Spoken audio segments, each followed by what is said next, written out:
Bem, pelo slide podem ver que isto é muito atual. Eu não estive a ver o jogo ontem à noite, mas agora de manhã, isto é domingo, fui ver o resultado e o Brasil venceu o Egito. Isto destina-se aos 10 alunos que tenho nas 3 turmas falantes da variante brasileira ou da variante sul-americana do português. E o que lhes vou dizer não me responsabiliza. Ou seja, vou tentar dar sugestões sobre a melhor maneira de ultrapassarem o problema, que já lhes vou dizer qual possa ser, mas nem tenho certeza que surja mesmo. Dou-lhes a sugestão que adotaria, a estratégia que usaria em exame, mas vejam vocês como é que acham que é preferível fazer. Eu explico a situação, tento dizer-lhes o que tem acontecido, o que é que poderiam fazer ou é desaconselhado, mas decidirão vocês. Além de que também não haveria para os 10 um mesmo modelo de atuação. Eu, por exemplo, no caso da Malu, da turma terceira, embora fale enfim, oralmente, tenha um português que é variante brasileira, a pronúncia, depois na escrita consegue passar, digamos que podíamos dizer que é bilingue, na escrita consegue usar a variante europeia, creio que quase irrepreensivelmente. Não noto características do português do Brasil na sua escrita. E não sei se não haverá mais algum caso assim. Vocês têm essa noção. Eu, nas vossas redações destes 10 colegas, nunca marquei como erros as características do português brasileiro norma culta. Outra coisa são os erros. Os erros que advêm, por exemplo, do uso do português popular brasileiro e assim. Isso fui marcando, claro. Mas realmente não marquei clíticos, por exemplo, as próclises, que é a posição primeira antes do verbo, que é a posição principal no português do Brasil, quando em português europeu a posição do pronome é de ênclise, não é depois do verbo. Embora depois isto possa trocar-se, não é? Se for em situações de subordinação, é ao contrário. No português do Brasil é frequente a ênclise e no português europeu a próclise nos casos de subordinação.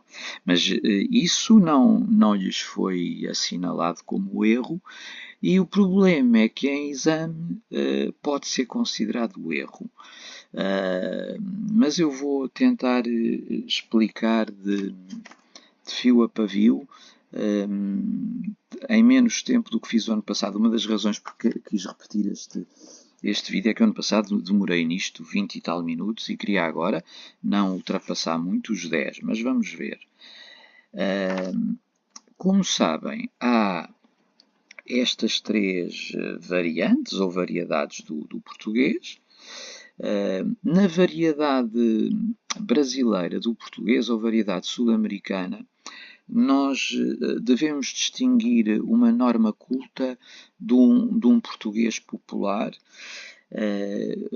o que em português europeu não acontece tanto. Digamos que há uma grande clivagem, um grande desfazamento no Brasil, que é de ordem diastrática, de ordem social, entre o português culto, norma culta, escrito, e o português oral popular. Portanto, é muito difícil para um falante de português popular brasileiro depois, na sua atuação escrita, deixar de errar, não é? De usar a gramaticalidades no que seria o português escrito. Depois, em princípio, se usassem a norma culta brasileira na escrita, não deviam ser castigados. E é isso que, em rigor, não acontece nos exames, ou pode não acontecer nos exames.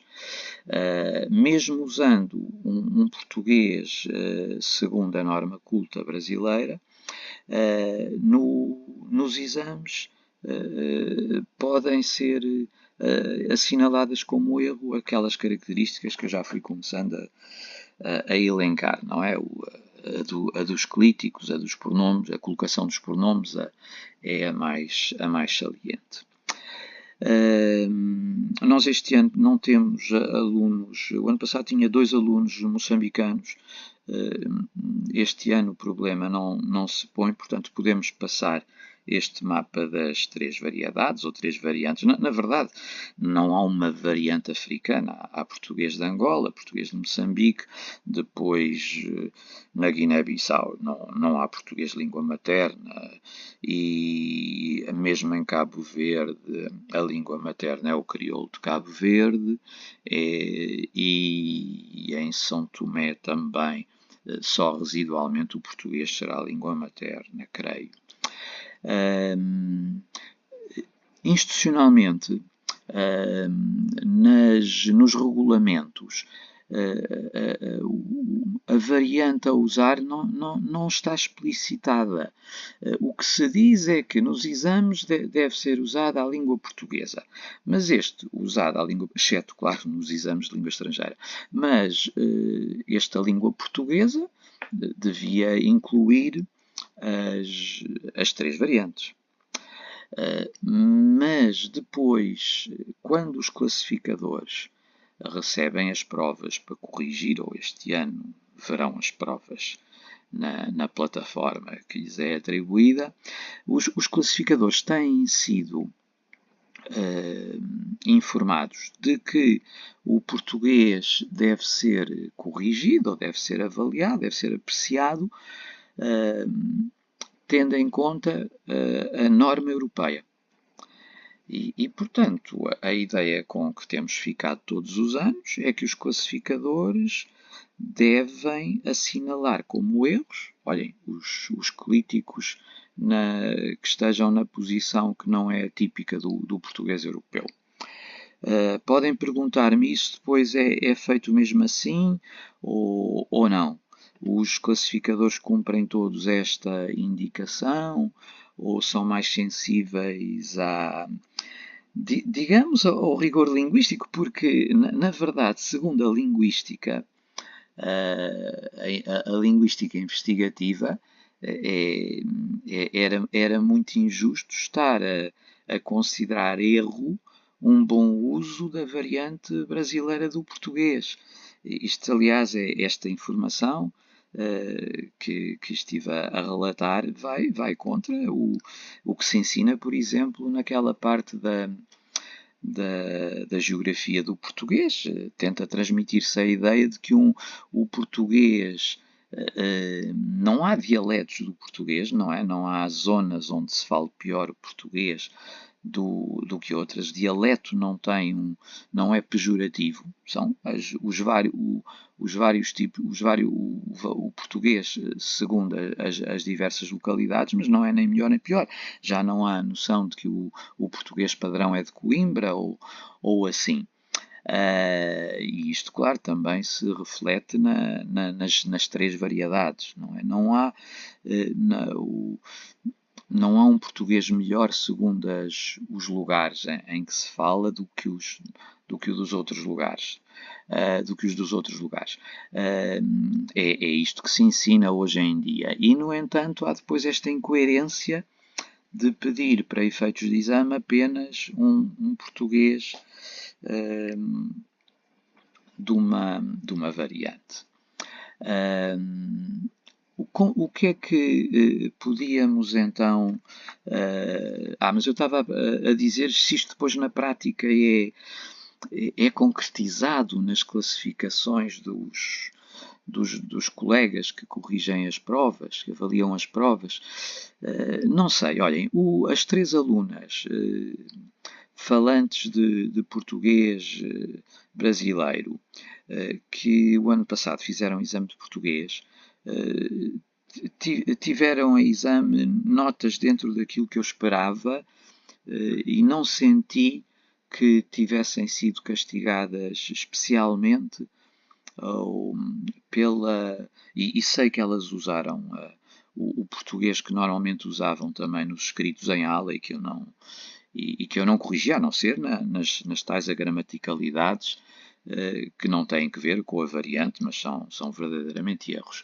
Mas não senti que tivessem sido prejudicadas, não quer dizer que tenham tido todas notas muito boas ou que não tenham tido notas um bocadito. Sabem que nos exames, se vão com notas muito boas, é natural descerem um bocadito. Eram, no caso, a melhor das alunas, creio que não desceu muito, mas era natural até que tivesse descido um pouco, porque era uma nota relativamente alta. As alunas que tinham notas médias mantiveram mais ou menos as notas que levavam, portanto, não senti que tivessem feito mal, no fundo, em usar a variante brasileira do português. Mas não posso garantir que seja sempre assim. Agora, se me perguntarem a sugestão que então eu lhes trazia, seria a seguinte. Eu não tentaria alterar o português que usam na escrita habitualmente, digamos, na parte que é característica do português do Brasil, mas que não é erro e corresponde à norma culta brasileira, por exemplo. Continuem a usar os pronomes como intuitivamente os usam, a usarem o gerúndio em vez de infinitivo. Estou fazendo em vez de estou a fazer. Bem, aliás, aqui também um algarvio ou um alentejano também usará mais gerúndio do que preposição mais infinitivo, portanto aqui não estão mesmo salvaguardados. O você, portanto o tratamento, usem o tratamento que conhecem melhor na terceira pessoa. Agora, fugiria a irna em vez de ira, porque na verdade isto já não é norma culta brasileira. O tem no sentido de haver, não é? Tem cadeiras na sala? Não. Há cadeiras na sala. Problemas de concordância, que são claramente do português popular brasileiro, tu quer, em vez de você quer, enfim, ou se usarem tu queres, também pode ser, mas tu queres já seria a variante europeia, não é? Léxico cujo equivalente em português europeu lhes ocorra e portanto, talvez sugerisse que em vez de goleiro usassem guarda-redes, ou em vez de Neymar usassem Cristiano Ronaldo, não, usem Gonçalo Guedes. E claro, evitava também as más grafias, os erros ortográficos. Alguns são muito típicos de quem tem a pronúncia do português brasileiro, não é? Por exemplo, como não distinguem o A e o A, há imensos erros com as crases, não é? O A que escrevem sem acento e depois, ao contrário, por hipercorreção, os acentos em artigos as ou em preposições as que não eram contraídas e, portanto, devia ser sem acento. Estes erros são muito comuns, mas isto é mesmo para tentar corrigir, não é? Isso não é aceitável. Talvez também aquelas grafias brasileiras, agora são muito menos, depois do acordo, mas ainda há algumas grafias típicas brasileiras, o o acento circunflexo sobre o O, às vezes, em vez de um O com acento agudo. E, há em várias palavras e enfim, é o que me ocorre. Portanto, eu diria que esta seria a estratégia. A justificação desta estratégia tem que ver também com o não caírem na possibilidade, na desvantagem, de usarem depois um híbrido, não é? Que não se perceberia se era variante europeia, se era variante sul-americana. E eu acho que isso aconteceria se tentassem, de repente, mudar o vosso uso habitual. Cair numa mistura das duas variantes que talvez ainda fosse mais castigável, digamos assim. Por outro lado, estarem concentrados neste